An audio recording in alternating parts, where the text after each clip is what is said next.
افغانستان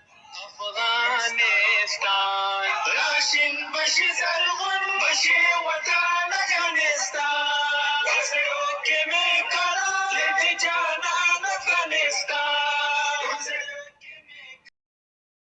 سلام مینه او درنښت هیله د ټول به روغ جوړ او صحتمند وي. دوستانو د نن ورځې درس کې د صفتونو مقایسوي حالت وایو. دا چې د صفتونو مقایسوي حالت څنګه ده، څنګه په جمله کې استفاده کیږي او څنګه صفت مقایسوي حالت ته اوړي، راځو په ګډه یې وایو. کمپاراتیو مقایسوي. ښه دوستانو، دلته ما د یو صفت اصلي حالت هم راخستی ده او مقایسوي حالت مې هم راخستی ده.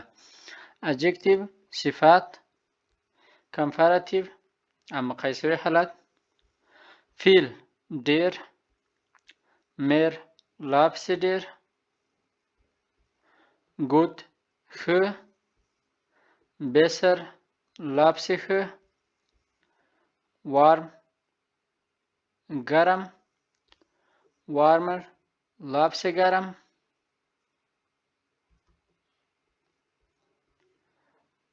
راځو ادامې ته. دلته هم صفت ده، د صفتونو اصلي حالت او دلته یې مقایسوي حالت. ګروس غټ، ګروسر لا پسې غټ، الت زوړ، التر لا پسې زوړ یا له بل نه زوړ، رایخ مالداره یا پولداره، رایخر لا پسې مالداره یا لا پسې پولداره. دلته هم دوستانو درس په ادامه کې همدغه صفتونو اصلي حالت ده او مقایسوي حالت ده. اووم نمبر دک چاغ، دکر لا پسې چاغ، ګرنه په مینه، لیبر لا پسې په مینه یا هم په ډیره مینه، لاوت په جګ اواز یا په زوره، لاوتر لا پسې په زوره. د درس په ادامه کې لسم adjective وایو. یونګ ځوان، یونګر لا پسې ځوان یا له بل نه ځوان، کلوګ هوښیار، کلوګر لا پسې هوښیار، لانګ اوږد، لنګر لا پسې اوږد. ښه دوستانو، اوس راځو همدا صفتونه څنګه کوو، استفاده کوو. په دوه رقمه سره موږ او تاسو کولی شو دا صفتونه یو شی له بل شي سره مقایسه کوو، یا به هغه شی له هغه شي سره یو شی وي او یا به هغه شی یا له بل څه نه ښه وي، یا به له هغه نه غټ وي، یا به له هغه نه جګ وي، یا به له هغه نه ښایسته وي. نو راځو لومړی که چیرې یو شی دوه شیان موږ سره مقایسه کوو او دواړه په یو رقم وي، په دې شکل استفاده کوو. یو ګیناوسو استفاده کوو، فلوس یعنی جمع، adjective هماغه صفت اصلي حالت صفت، جمع وي. کله چې موږ دوه شیان سره مقایسه کوو او دواړه په یو ډول وي، یو رقم وي، یا یو رقم چاغ وي، یا یو رقم جګ وي، یا یو رقم ټیټ وي، یا یو رقم ښایسته وي، نو موږ په دغه شکل باندې استفاده کوو. ګیناوسو استفاده کوو، د adjective اصلي حالت استفاده کوو او وی ورسره استفاده کوو. د مثال په ډول احمد است genauso groß wie Ali. احمد د علي په شان باندې، د علي په شکل باندې غټ ده.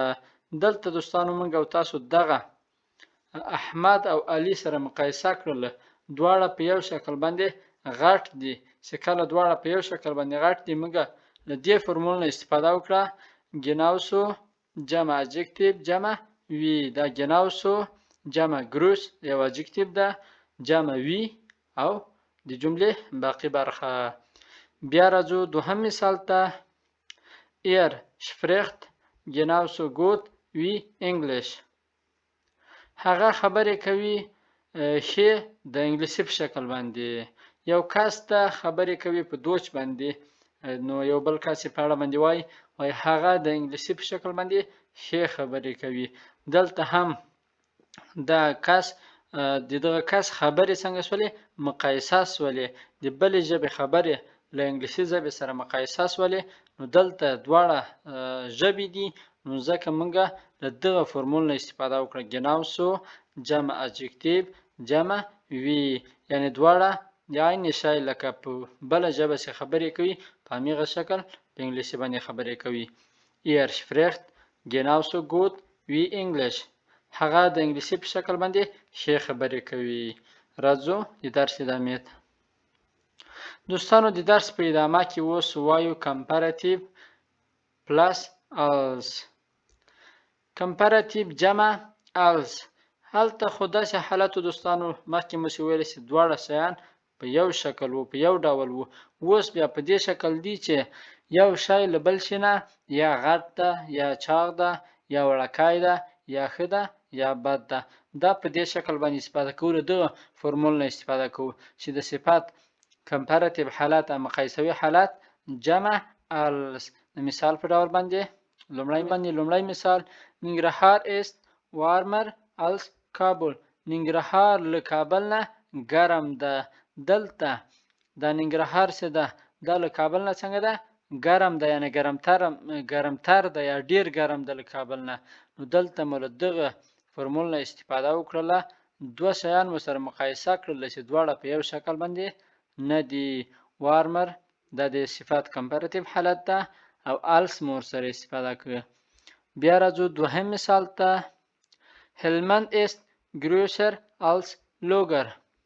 هلمند له لوګر نه غټ ده. دلته مو هلمند او لوګر سره مقایسه کړله دا چې یو غټ ده یو وړکی ده نو له دې فرمول نه مې استفاده وکړله چې کمپراتیو د صفت مقایسوي حالت جمع als. هلمند است größer als لوګر. هلمند د لوګر نه غټ ده. دریم مثال علی است dicker als ظهیر. علی له ظهیر نه چاغ ده.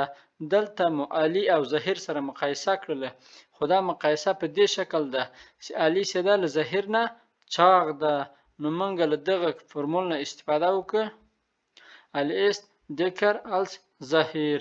علی له ظهیر نه چاغ ده.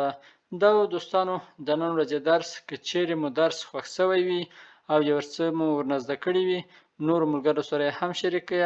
تر بیا بل درس ښه او خوشحاله وخت. د الله په امان.